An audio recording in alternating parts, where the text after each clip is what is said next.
ಏನೂ ಆಗಲ್ಲ.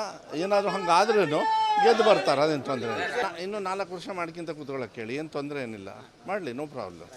ಆದರೆ ಅದಕ್ಕಿಂತ ಮುಂಚೆ BJPಯವರು ಪಾದಯಾತ್ರೆ ಮಾಡಿದ್ರಲ್ಲ, ಬೇಲ್ ಮೇಲೆ ಯಾಕೆ ಓಡಾಡ್ತಾರಂತೆ?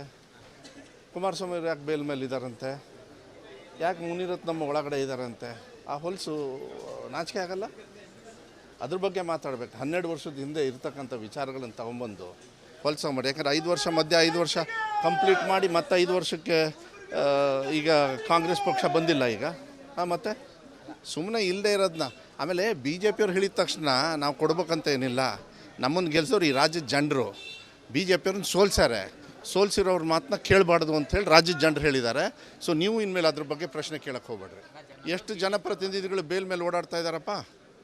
ವಿಜೇಂದ್ರ ಏನು ನೋಡಿದ್ದೀರಾ? ಅವ್ರದ್ದು ಅಫಿಡವಿಟ್ ತೋರಿಸಲ್ಲ ನಿಮಗೆ? ಮನಿ ಲಾಂಡ್ರಿಂಗು, ಕರಪ್ಷನ್ನು, ಇನ್ನೂ ಏನು ಬೇಕು ನಿಮಗೆ? ಸಿಕ್ಕಾಪಟ್ಟೆ ಇದ್ದಾವೆ, ಲೈನಾಗ ಇದ್ದಾವೆ, ಒಬ್ಬೊಬ್ರದ್ದೇ. ಸೊ ಅದಕ್ಕೆ ಯಾವಾಗಲೂ ಅಷ್ಟೇ ಏನಾದ್ರು ಒಂದು ವಿಚಾರ ಇದ್ದಾಗ ಒಂದು ಅರ್ಥ ಮಾಡ್ಕೊಳ್ಬೇಕು, ನಮ್ಮ ದೇಶದಲ್ಲಿ ನಮ್ಮ ರಾಜ್ಯದಲ್ಲಿ ಕಾನೂನಿದೆ. ಯಾವಾಗಲೂ ಕಾನೂನು ಗೆಲ್ಲಬೇಕು. ಕಾನೂನು ರೀತಿಯಲ್ಲಿ ನಡ್ಕೊಂಡು ಹೋಗ್ತಕ್ಕಂಥ ವ್ಯಕ್ತಿಗೆ ನಾವು ಗೌರವ ಕೊಡಬೇಕು. ಅಂಥ ವ್ಯಕ್ತಿ ಯಾರು ಅಂದರೆ ಮಾನ್ಯ ಮುಖ್ಯಮಂತ್ರಿಗಳು. ಅದಕ್ಕೆ ನಾವು ಅವ್ರ ಜೊತೆಗಿರೋದು. ಹೈಕೋರ್ಟ್ ಹೇಳಾದ್ಮೇಲೆ ಮುಂದೆ ಹೋಗಬಾರ್ದು ಅಂತ ಏನಾರು ಹೈಕೋರ್ಟ್ ಹೇಳುತ್ತಾ? ಮತ್ತೆ ಬಿಡ್ರಿ ಅದನ್ನ. ಇನ್ನೂ 4 ವರ್ಷ ಐತೆ, ಮಾಡ್ಕೊಳ್ಳಿ. ನಮ್ಮ ದೇಶದೊಳಗೆ ಪ್ರೊಟೆಸ್ಟ್ ಮಾಡೋದಕ್ಕೆ ಎಲ್ಲರಿಗೂ ಸಂವಿಧಾನದ ಹಕ್ಕು ಬಾಬಾ ಸಾಹೇಬ್ ಅಂಬೇಡ್ಕರ್ ಅವ್ರು ಕೊಟ್ಟಾರೆ.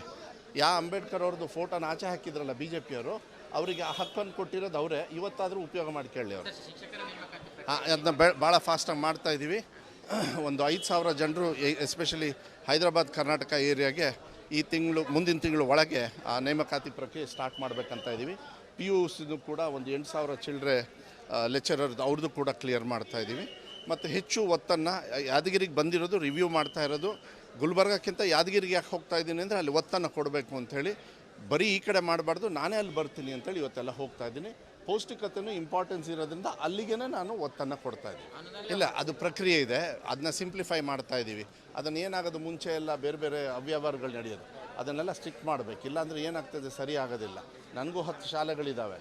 ಸೊ ಅದಕ್ಕೆ ಅದನ್ನು ಒಳ್ಳೆ ರೀತಿಯಲ್ಲಿ ಅದನ್ನು ಭಾಳ ಫಾಸ್ಟಾಗಿ ಮಾಡ್ತೀವಿ ಆದಷ್ಟು ಬೇಗ.